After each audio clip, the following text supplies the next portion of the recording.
Hop, Et donc voilà. bonjour Eva Michalewski, je suis directrice chez Cognizant Consulting au sein de la practice stratégie RH et transformation. Et donc Jade, je te laisse te Et présenter. donc Jadissa, senior consultant au sein de Cognizant dans la même practice, HR stratégie et transformation. Juste pour dire deux mots sur Cognizant et la practice.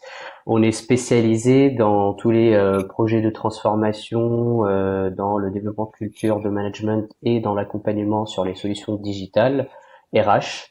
Euh, voilà. Est-ce que vous voyez bien mon écran? Oui, Très bien. Alors, le l'agenda d'aujourd'hui, donc comme vous le voyez à l'écran, on va splitter la session en quatre parties. La première partie qui va être une session plutôt interactive, donc ça sera avec vous. On va vous demander de vous connecter sur un outil qui s'appelle Bcast. Donc en fait, il suffit de saisir l'URL qui s'affiche en bleu en bas, donc bcast.live 7bcd, vous poser quelques questions pour voilà, voir enfin, pour voir quelques chiffres clés, quelques notions clés du feedback continu. Suite à cette session interactive, on va démarrer la fameuse table ronde avec Loïc et avec Valérie. Ça va être une session de questions-réponses avec Valérie et Loïc, et on va dédier un temps pour répondre à vos questions. Donc on vous invite de saisir vos questions dans le chat du WebEx. Et si vous avez un problème technique sur WebEx, n'hésitez pas à vous démuter à la fin des témoignages de Enedis et Janssen pour voilà, poser vos questions. Suite à la table ronde, donc ça sera à Eva et moi-même d'intervenir. Donc là, on apportera un peu un regard d'expertise sur la notion de feedback continu et les points clés de réussite de la mise en place de ce processus.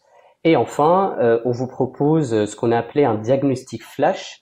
Là, on va vous poser à vous, donc toujours via l'outil Bcast, quelques questions qui vous permettront de vous positionner parmi les autres acteurs sur le marché sur le processus de feedback continu.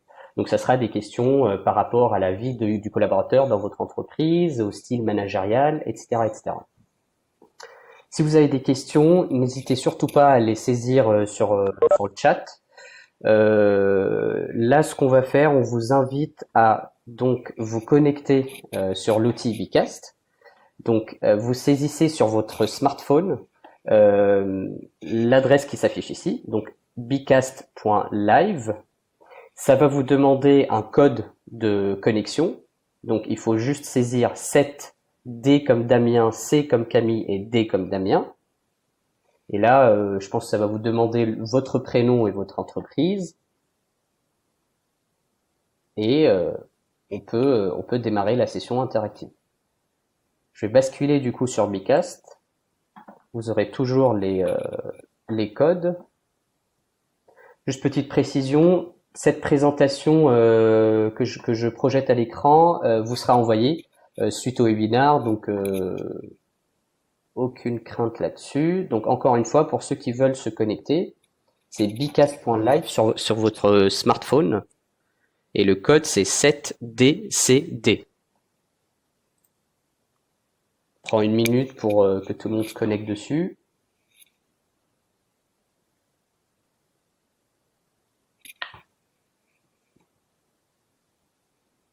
Alors,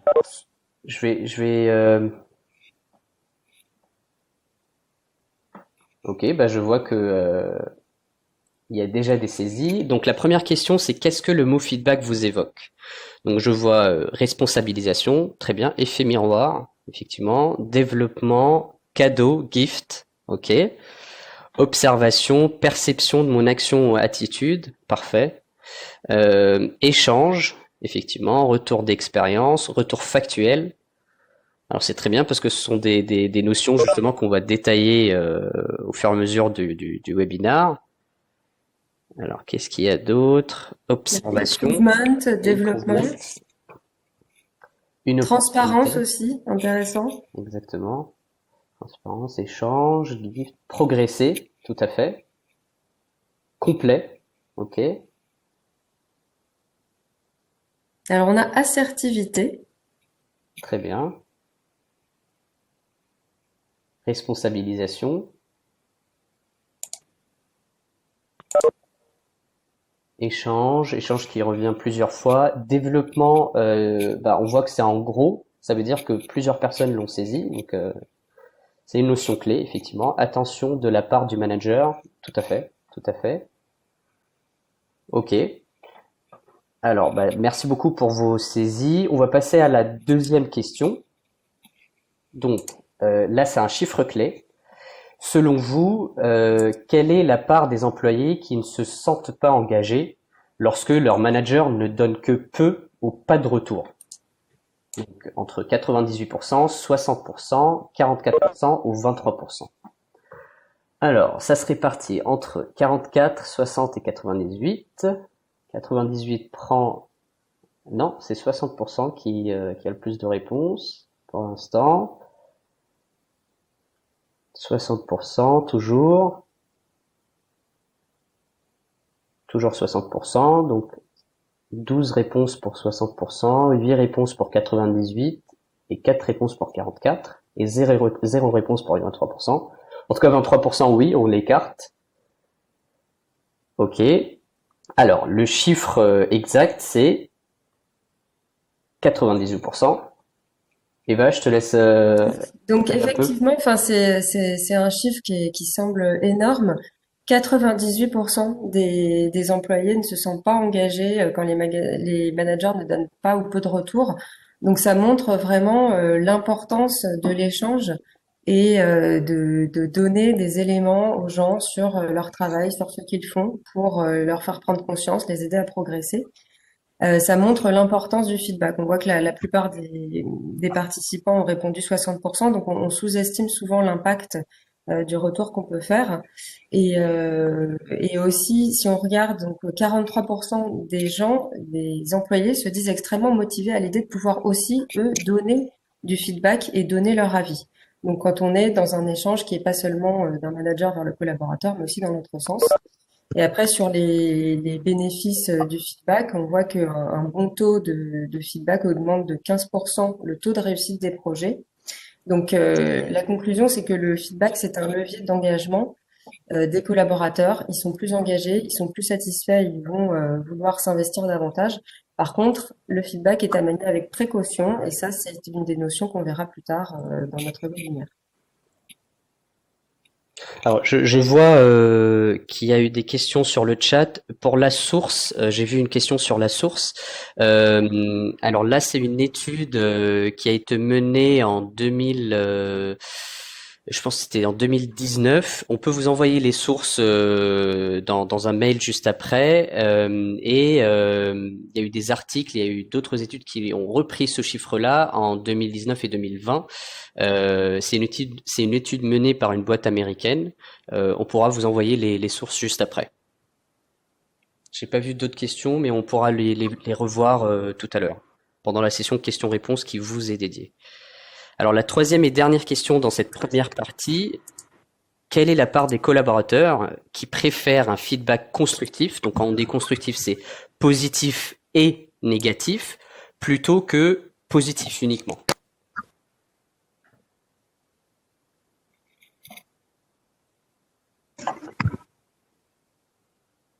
Alors, tous les répondants disent 75%. Ah, une réponse pour 57. Deux réponses. Ok, c'est 10% qui l'emportent. C'est 75% qui l'emportent, pardon. 20 réponses pour 75%.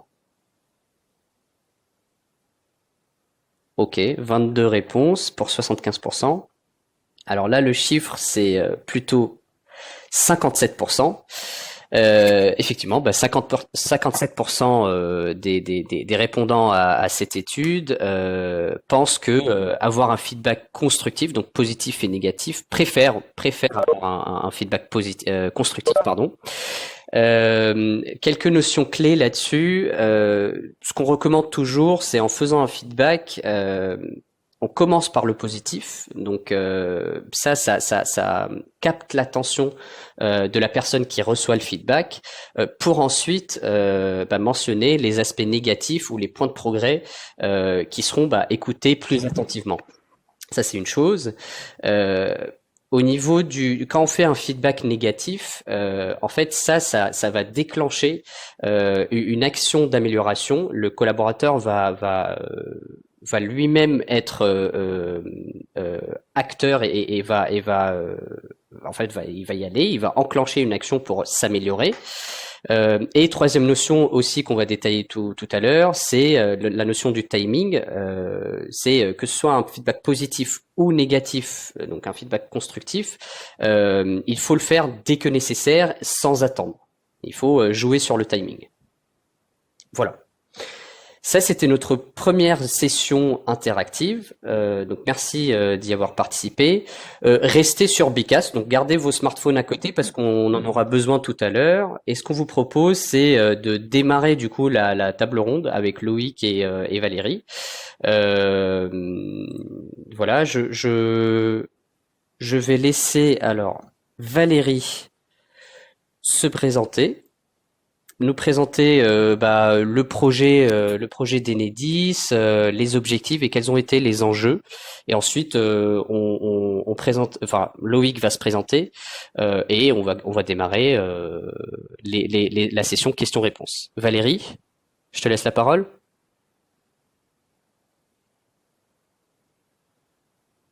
Valérie, tu es en mute. Je pense que Valérie, elle doit avoir un problème de connexion temporaire, donc on va peut-être Ok, commencer par Loïc, le temps qu'elle se reconnecte. très bien.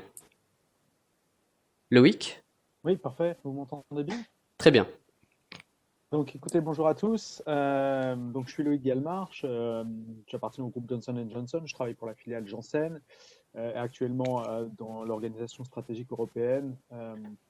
Et je suis en charge de la stratégie sur la dermatologie et la rhumatologie.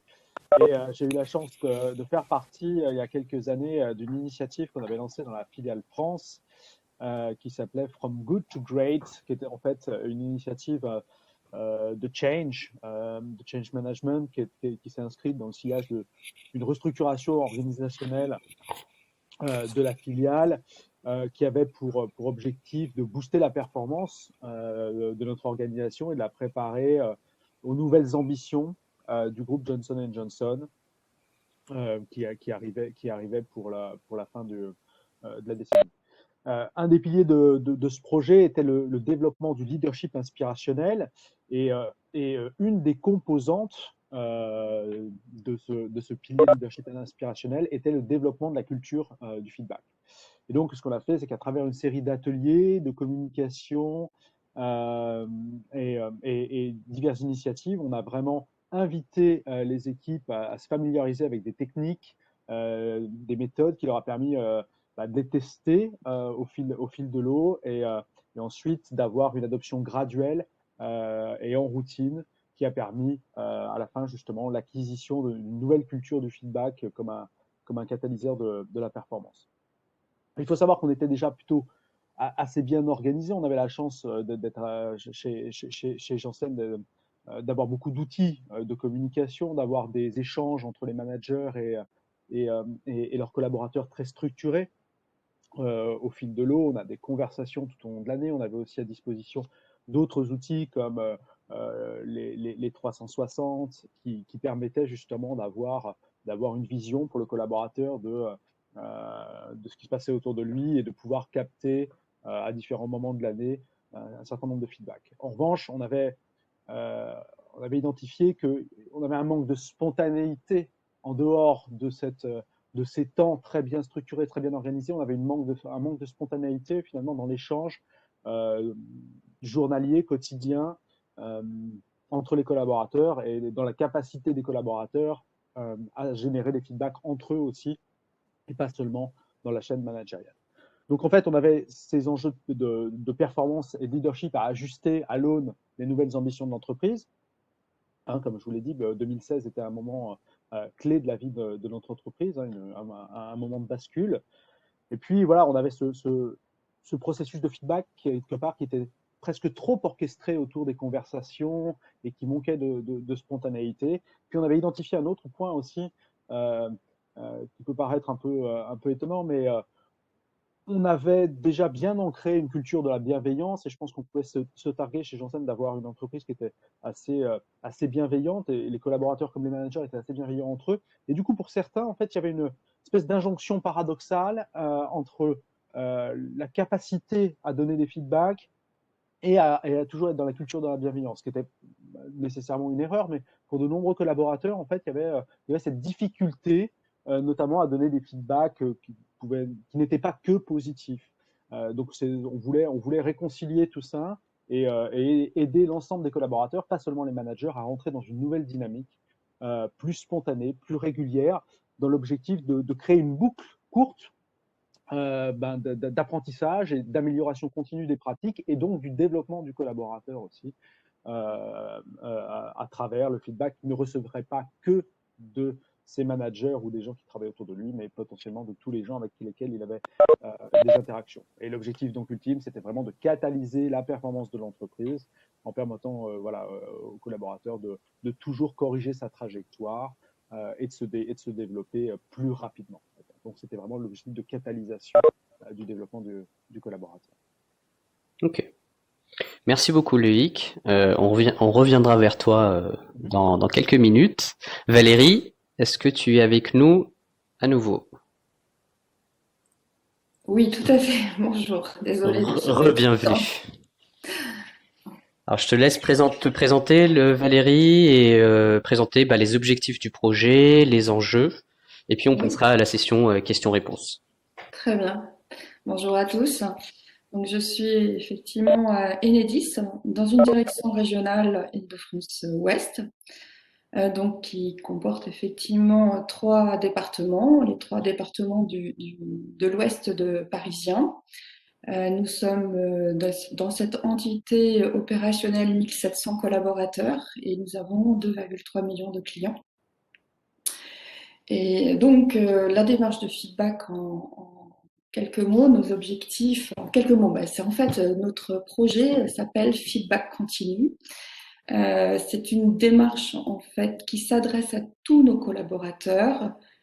Elle s'appuie sur une première brique, un outil digital qui a pour objectif de développer vraiment la culture du feedback et de faire évoluer les comportements, notamment managériaux, et de favoriser complètement la collaboration pour nous. Donc ça, c'est en quelques mots notre projet. Les objectifs, bien évidemment, c'est accompagner la transformation de nos métiers et les modes de management d'Enedis. De favoriser l'engagement et la responsabilisation de nos collaborateurs et surtout libérer les énergies et permettre à chacun de réaliser son potentiel. Voilà pour ce qui est des enjeux et puis nos objectifs. Développer la performance, clairement, c'est notre premier objectif. La responsabilisation de nos collaborateurs, les rendre force de proposition, les rendre renforcer vraiment leur confiance à partir de feedback échangés en 360 avec leur manager. Merci Valérie. Donc pour commencer la table ronde, une première question que je vais vous poser à tous les deux. Sur le feedback, finalement, est-ce que pour vous c'était un moyen supplémentaire par rapport à l'évaluation annuelle ou est-ce que c'était vraiment une nouvelle approche qui remplaçait ce système d'évaluation, Valérie? Oui, d'ailleurs, pour nous à l'origine, nous avons en fait développé cette première brique avec la simplification de l'entretien annuel. Donc nous avions imaginé un dispositif très simple de formulaire simplifié. Et puis, on avait complété tout cela avec un feedback tout le long de l'année. Donc, en fait, on était vraiment dans un dispositif en globalité. Bon, le fonctionnaire n'a pas fonctionné, je vous le dis clairement, mais la démarche feedback continue à vraiment, vraiment apporter un très grand succès chez nous. Voilà. D'accord. Et nous avons en fait décidé de le généraliser. On a abandonné l'entretien EAP en A4, en fait, simplifié, pour l'instant. On reviendra après. Merci Valérie. Et de votre côté, Loïc? Non, comme je l'ai dit tout à l'heure, en fait, on est vraiment, nous, dans la complémentation. On avait déjà un certain nombre d'outils en place qui permettaient l'évaluation, l'échange et un feedback assez régulier, très orchestré, encore une fois. Donc, ce qu'on voulait, c'était vraiment pouvoir euh, inclure entre ces moments bien définis, bien orchestrés, quelque chose de plus spontané, qui ne soit pas que l'apanage des managers non plus, hein, qui soit vraiment aussi une capacité générale de l'entreprise. Encore une fois, on voulait le relier à un attribut de leadership dans la capacité à donner du feedback qui serait en plus clairement un bénéfice pour tout collaborateur qui le reçoive et qui lui permettrait aussi d'ajuster et finalement son développement, son comportement, ses activités, et quelque part qui servait sa performance pour les moments d'évaluation. Donc on était vraiment dans une complémentation. Merci Loïc. Merci. Alors, je reviens à Valérie. Alors, Valérie, concrètement, euh, au quotidien, au jour le jour, quel changement avez-vous remarqué à la fois pour les managers et pour les collaborateurs? Alors le changement, concrètement, ce n'est pas des résultats au jour le jour, hein. Ce qu'on veut, nous, c'est du changement long terme, hein. Nous commençons à en voir juste en ce moment. Donc, on a commencé cette expérimentation il y a 1 an et demi, que nous généralisons là actuellement à l'ensemble des 36 000 collaborateurs d'Enedis, et au sein du groupe EDF d'ailleurs aussi. Ce que nous commençons à voir, en fait, c'est dans l'enquête d'engagement annuel qui s'appelle MyEDF, on commence à voir effectivement les bénéfices avec des questions liées à la responsabilisation, à la confiance, qui ont pris 2 points en fait sur notre unité. Ok, merci. Est-ce que je suis en mute? Non, je suis pas en mute. Merci beaucoup. Loïc, pour vous, alors la question c'est quels ont été les avantages et inconvénients de l'approche de feedback en continu en général? En général, il y a quand même beaucoup plus d'avantages. Déjà, ça s'inscrit dans une démarche plus large que celle de l'acquisition de la culture du feedback. Donc, il y avait vraiment un mouvement d'entreprise dans le cadre du projet From Good to Great. Donc c'est vrai qu'on a bénéficié aussi d'une dynamique plus large que celle simplement de l'ancrage de la culture du feedback. Ce qui fait que pendant 18 mois, on a eu vraiment beaucoup d'interactions sur tous ces sujets, celui-là en particulier. On a eu aussi la chance d'avoir des moments dédiés où on a pu vraiment le travailler. Donc, on a créé les conditions aussi de l'acquisition de cette nouvelle culture. Donc, c'était plutôt un avantage. Aussi, le fait qu'on le fasse, un des avantages, c'est de le faire aussi quelque part sans contrainte.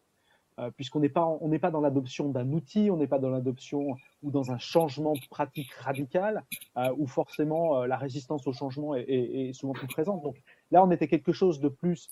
Comme on est dans la complémentation quelque part, c'est un gain naturel pour les collaborateurs. Donc quand ils perçoivent pas ça comme une contrainte et qu'ils arrivent à en percevoir très rapidement le bénéfice, en fait, l'acquisition se fait aussi beaucoup plus facilement.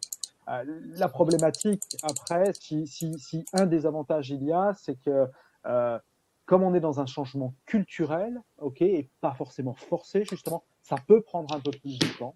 Mais encore une fois, nous, on avait la chance d'être dans un programme général pour lequel il y avait beaucoup d'énergie et beaucoup de focalisation. Donc, on a aussi réussi à dépasser cet obstacle qui pourrait être voilà, une espèce d'inertie dans l'acquisition d'une approche voilà, qui est pas forcément obligatoire, mais qui est vraiment perçue comme un must-have dans une perspective de développement et de leadership des collaborateurs, parce que c'est ce qu'on cherchait en fait, hein.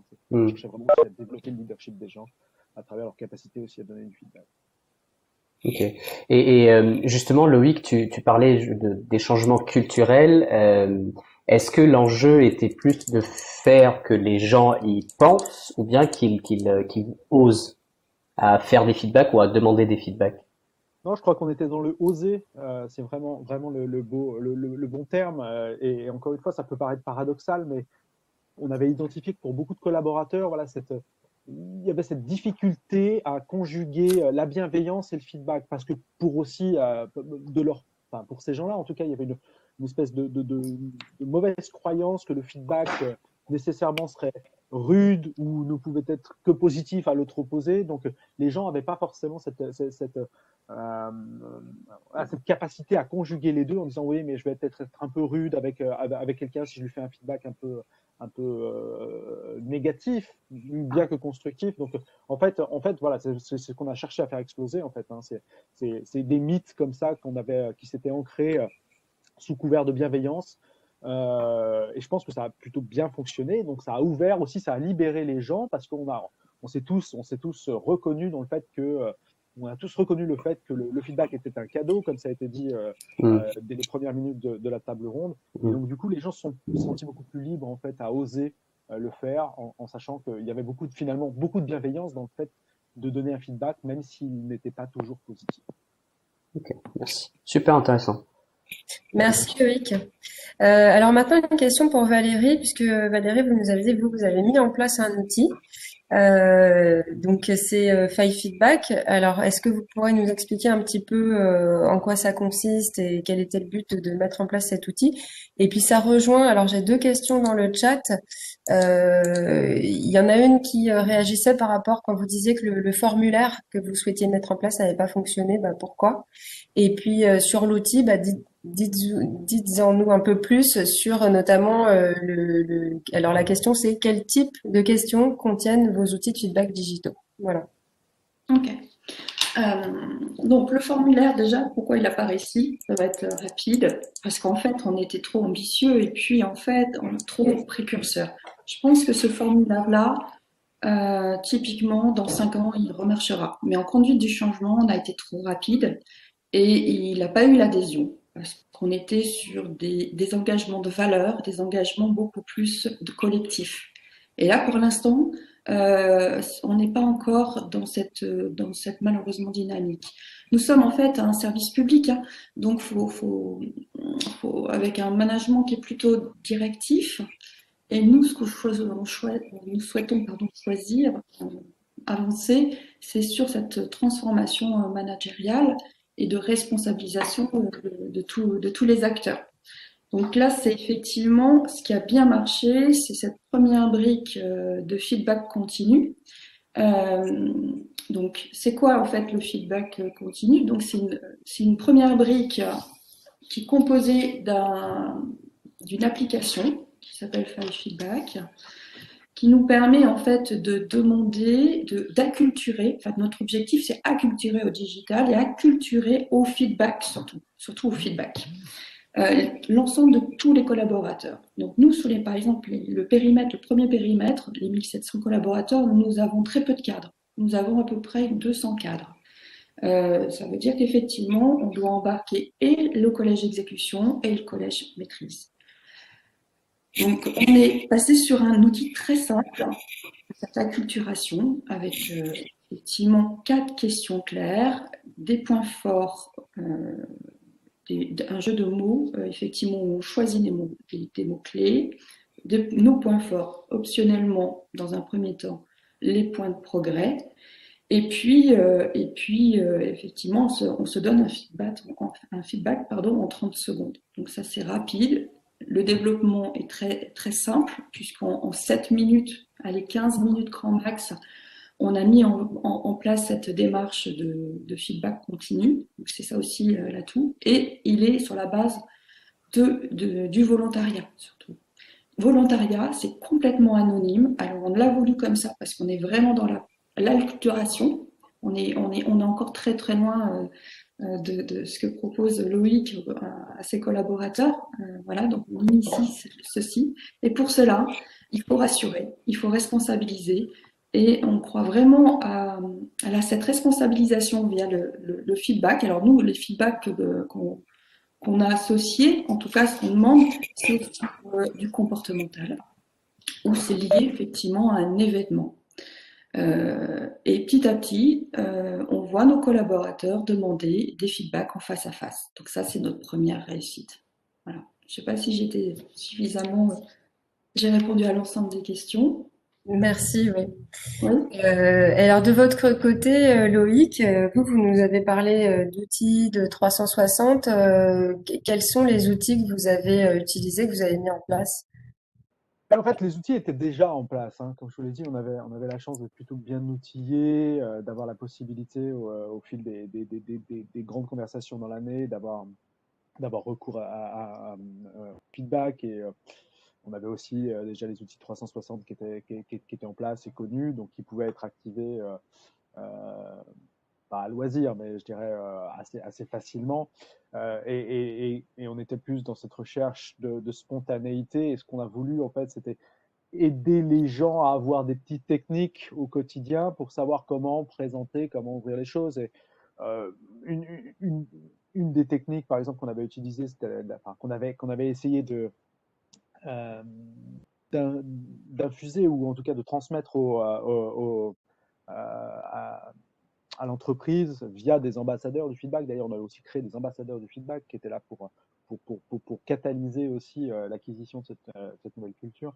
Utiliser la méthode SAFE, qui est la méthode standard, action, impact, développement, qui permet justement d'avoir une bonne structuration du feedback quand on approche quelqu'un en disant bah, écoute, voilà, euh, on, qui apporte du factuel, qui apporte aussi voilà, un benchmark par rapport à, à, à l'activité développée et puis sur lequel on peut s'appuyer en donnant des perspectives justement de développement dans le futur. Donc c'était des petites choses comme ça qu'on a utilisées après dans des jeux de rôle pour vraiment inviter les gens encore une fois, dépasser leur peur et puis à savoir faire. Comment j'approche quelqu'un pour lui donner un feedback spontané et constructif. D'accord, merci Loïc. Alors dans le chat, il y a plusieurs questions qui ont trait un peu à l'organisation et comment on gère les feedbacks, et notamment comment gérer le rythme des entretiens managériaux entre entretien annuel, entretien professionnel, bilan, feedback. Je ne sais pas qui veut prendre la main pour répondre à cette question sur comment en fait gérer ce rythme effréné là d'entretien et de feedback. Bah, nous, bah, forcément, on a des rites et des rythmes hein, managériaux. Euh, on s'appuie effectivement surtout sur la montée en compétences et la responsabilisation du collaborateur. Donc ça, c'est un point phare. Donc ça, c'est effectivement, comme je vous l'ai dit, cette démarche de feedback est sur la base du volontariat, c'est complètement anonyme. Et d'ailleurs, certains profitent de leur EAP ou des entretiens, des entretiens pro pour échanger en 360 leur feedback, que ce soit le manager ou le collaborateur. C'est une brique pour nous qui est en complément, en complément de la démarche globale, en tout cas sur les rythmes et méritmes du management, et qui vient éclairer le manager en fait, et éclairer le collaborateur surtout sur ses points forts. Voilà, et qui puisse en fait aussi continuer à travailler sur ses points forts pour être encore. Notre objectif, quelque part, c'est qu'il devienne leader sur son type de compétences, qu'il soit reconnu et qu'il puisse être plus engagé dans l'activité au quotidien d'Enedis. Merci Valérie. Loïc, vous voulez compléter Oui, alors je dirais que nous, encore une fois, on avait déjà des moments bien orchestrés. L'orchestration n'était pas trop notre problématique.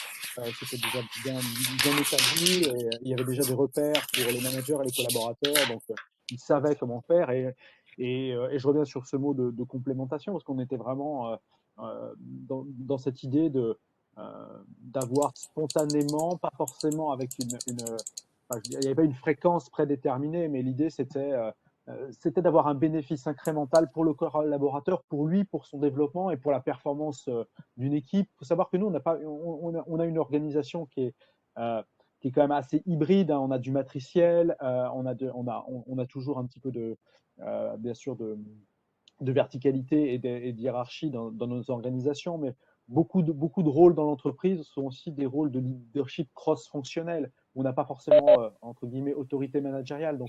Euh, donc, je pense que les leaders aussi, comme les collaborateurs, perçoivent assez vite le bénéfice pour la collaboration de fournir du feedback pour qu'on s'améliore, pour que l'équipe puisse délivrer, puisqu'on a tous des enjeux aussi au-delà de son équipe fonctionnelle, des enjeux cross-fonctionnels et de leadership cross-fonctionnel. Donc il n'y avait pas trop de problématiques à orchestrer tout ça au milieu des temps déjà bien prédéfinis. Donc, pour nous, c'était assez fluide, je dirais, dans l'orchestration. Merci Loïc. Une question toujours pour toi Loïc. Aujourd'hui avec le contexte actuel, la crise qu'on vit, est-ce que l'approche menée est toujours valide avec ce contexte actuel? Je dirais que oui, dans le sens où quand on acquiert une culture et qu'elle est ancrée, et maintenant ça fait déjà quelques années, il n'y a pas de raison qu'elle se perde. En revanche, le contexte full digital n'aide pas et on perd beaucoup de spontanéité, justement. Parce que aujourd'hui, les moments qu'on a d'interaction, ils sont forcément très orchestrés. C'est-à-dire qu'il n'y a pas de. Je veux dire, on a un meeting pour rencontrer les gens, on a des slots qui sont prédéfinis, on a des rendez-vous Skype, Teams ou autres, donc il y a cette prédéfinition en fait. On ne se croise plus spontanément, on n'a plus de moments un peu off où on va se retrouver avec une équipe avant ou juste après le meeting pour faire une espèce de débriefing spontané. Donc ça continue d'exister, il y a peut-être moins d'opportunités. C'est un point de vigilance probablement pour l'avenir. Ce qui est important, et je crois qu'il faudrait tous qu'on se remette à faire ça, c'est de se dire il faut qu'on recrée les conditions, même pendant cette période très virtuelle, de dire il y a des moments de débriefing aussi. C'est ça aussi le feedback, c'est des moments de débriefing, de se regarder en tant qu'équipe. Le feedback peut être aussi un feedback collectif, c'est pas forcément qu'entre individus. Donc si on veut maintenir cette continuité de feedback, il faut aussi savoir en créer les conditions. Et je fais un parallèle justement avec cette culture du débriefing aussi, qui est très importante. En termes de leadership, c'est très, très important. Et ça, très peu d'entreprises le font. Et chez Johnson, on n'est pas du tout leader sur ce domaine-là. C'est-à-dire, voilà, on a eu un moment de co-création, on a eu un moment important dans la vie de notre entreprise, on a délivré quelque chose, on débriefe systématiquement. C'est ce que font dans l'armée, par exemple, ils le font super bien. Nous, on le fait un peu moins. Mais ça peut participer justement à avoir cette culture du feedback en continu, parce que nécessairement, dans un débriefing, on va se donner des feedbacks. On va se regarder et savoir là où est-ce qu'on a aussi, ce qu'on a bien fait et là où on peut s'améliorer. Très bien. Merci. Alors, on revient vers toi, Valérie. Donc, ce sera la dernière question de la table ronde. Un peu dans le même sens, est-ce que vous avez adapté ou pu adapter l'approche de feedback continu avec le contexte actuel? Et surtout, comment vous avez fait? Alors en fait, on a dû continuer notre activité coûte que coûte. Comme je vous l'ai dit tout à l'heure, on est service public. Donc du coup, on a vu effectivement avec la Covid l'importance de nos techniciens qui étaient en avant-première sur effectivement leur cœur de métier. Donc là, ça aussi, ça fait quelques petits freins au niveau des cadres en disant, en fait, suis-je réellement essentiel? De ce fait, nous, on a profité de cette occasion parce que le télétravail n'était pas du tout généralisé. Donc, du coup, on a généralisé et on a eu effectivement une envolée des demandes de feedback puisque les gens ne se rencontraient plus et donc ils avaient besoin d'avoir des retours. Et à travers cet applicatif qu'on en avait mis en place, on a eu effectivement des retours, une grosse augmentation. En un mois de temps, on a eu plus de 120% de demandes de feedback entre le mois de mars et le démarrage du mois d'avril. Donc en fait, les gens avaient besoin en fait d'avoir des retours. Et ils ont pu en fait pouvoir bénéficier de ces retours-là, même s'ils n'étaient pas en face à face avec effectivement leurs collaborateurs, les fournisseurs, les clients. Ce que je n'ai pas dit, mais en fait cette demande de feedback est ouverte à tout un spectre, en fait. On peut demander à ses pairs, on peut demander à son N+2, voire même plus 8 chez nous, hein, mais aussi aux clients, aux fournisseurs, nos partenaires, pour effectivement avoir des retours concrets sur sa mise en service ou son comportement, son écoute vis-à-vis d'un client. Voilà. Ok. Donc nous, très bénéfique parce qu'on était en mode digital, en tout cas. Merci. Très bien, ben merci à vous deux. C'était super intéressant. Alors, ce qu'on va faire, c'est qu'on va passer sur une autre partie avec Eva et moi, où on va partager avec vous quelques points clés de réussite qui ont été mentionnés, mais on va rentrer plus en détail dans ceci. Alors, je quitte mon plein écran. Hop. Dites-moi si vous voyez mon écran. Nous le voyons. Très bien.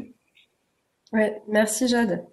Donc on va faire une petite synthèse en fait des messages qu'il y a pu avoir sur quelles sont en quelque sorte les clés pour avoir un feedback réussi. Donc je prends juste une seconde pour dire il y a eu beaucoup de participation, de questions et de commentaires dans le chat. Donc on reviendra vers vous ultérieurement pour que vous puissiez prolonger peut-être les échanges. Mais là le timing nous contraint. Donc sur les clés de réussite d'un feedback, donc déjà il faut voir qu'est-ce qu'un feedback et qu'est-ce que c'est pas. Il y avait un commentaire notamment dans le chat au début du webinaire en disant voilà c'est vraiment c'est pas juste un avis, une opinion, un feedback, ça s'appuie sur des faits observés, c'est pas des oui-dire, c'est pas on m'a dit que, c'est vraiment s'appuyer sur des éléments factuels, concrets qu'on a pu observer dans une situation de travail avec un collaborateur. On a aussi parlé d'équilibrer les feedbacks positifs et négatifs.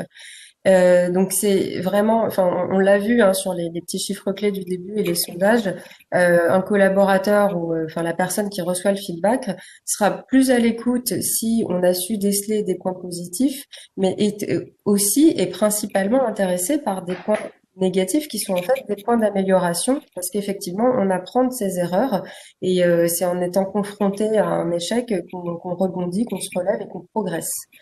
Donc ensuite, là, ça nécessite, on l'a vu, hein, il y a eu des questions à ce sujet, le fait de faire un feedback négatif, et Loïc en a aussi parlé, ça nécessite un certain courage parce qu'il faut oser, il faut savoir se dire les choses, et c'est quelque chose qui est pas forcément naturel, qui est pas forcément évident, que ce soit d'un manager vers son collaborateur ou même entre collaborateurs.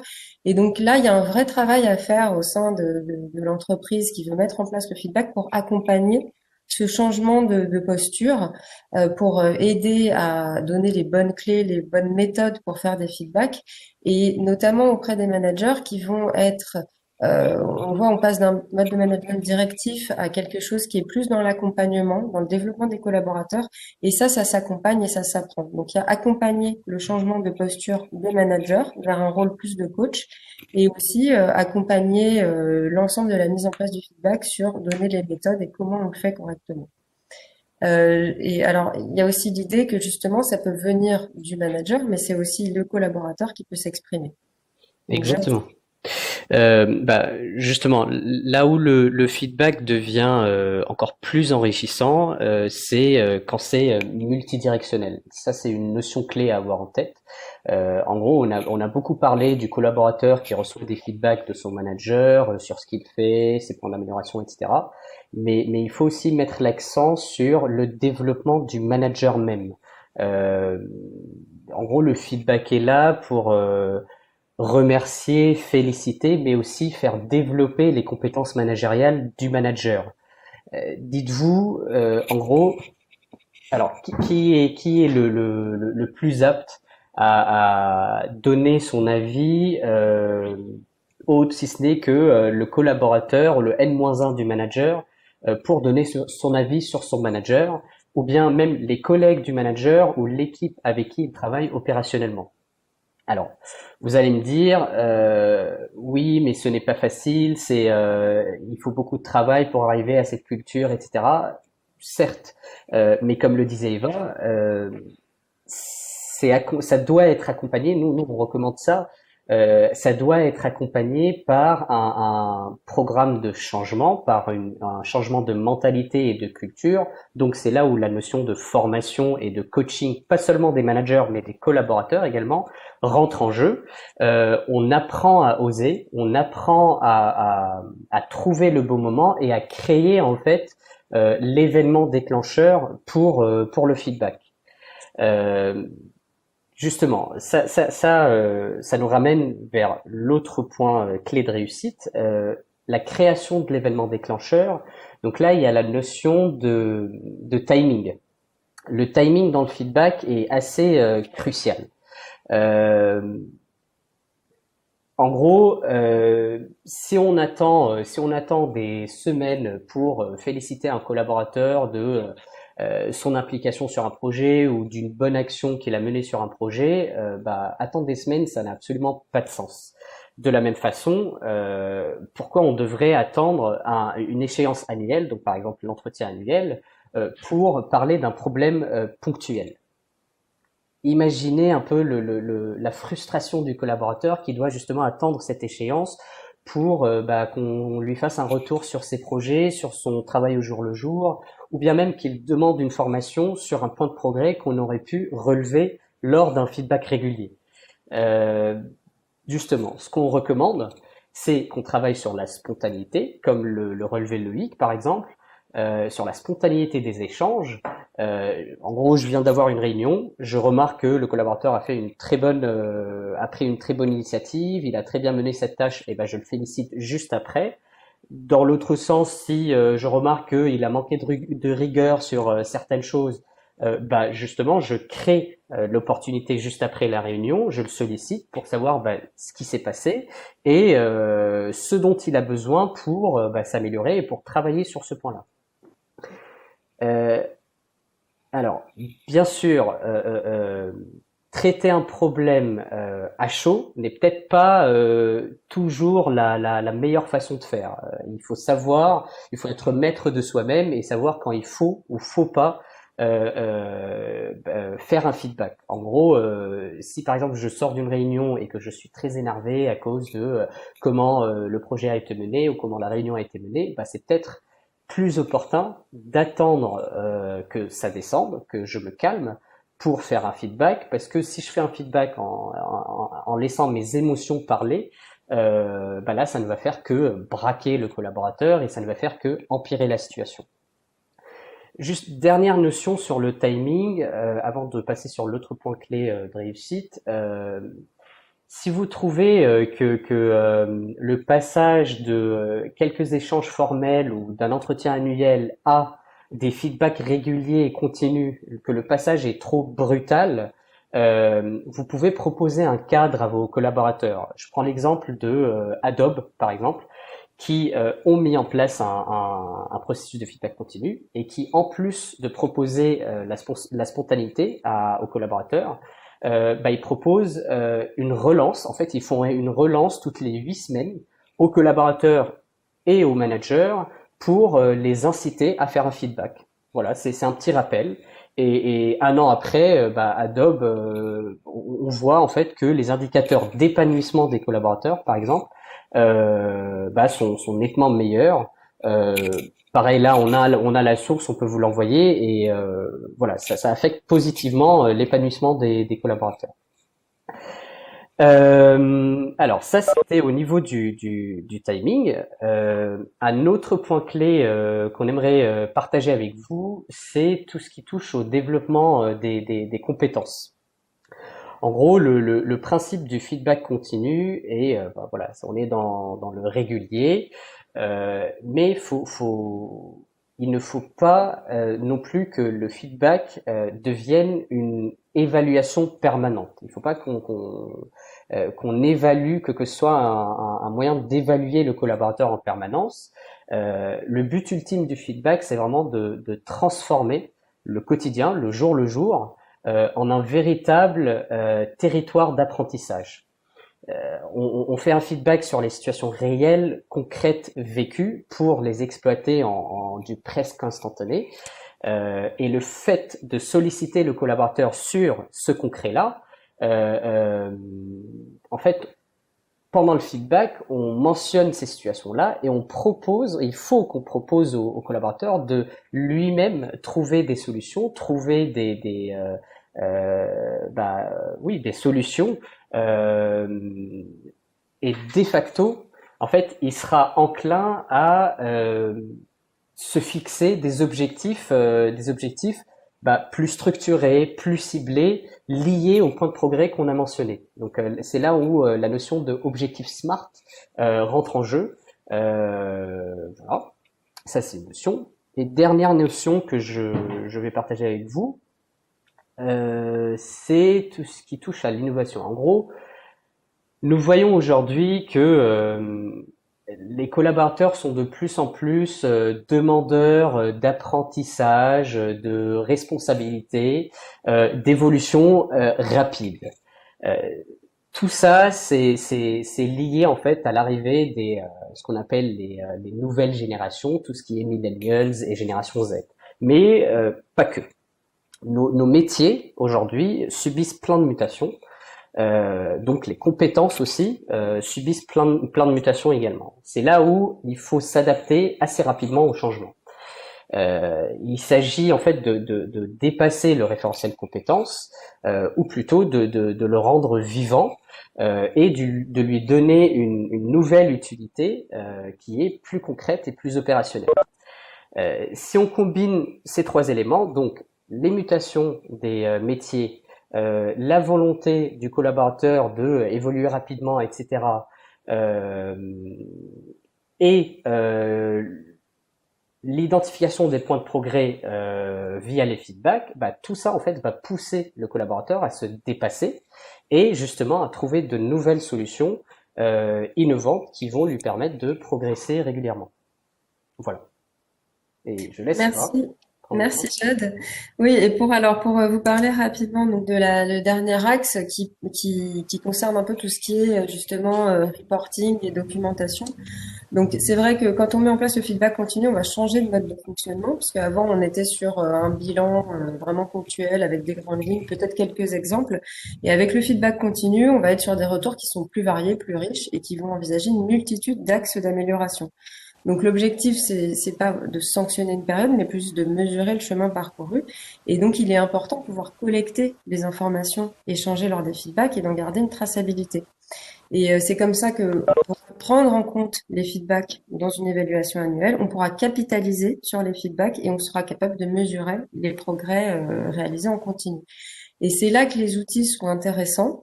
Donc les outils, ils peuvent être à la main du collaborateur, ils peuvent être à l'initiative du collaborateur qui va demander du feedback, à l'initiative aussi du manager. C'est bien qu'il y ait ces deux aspects.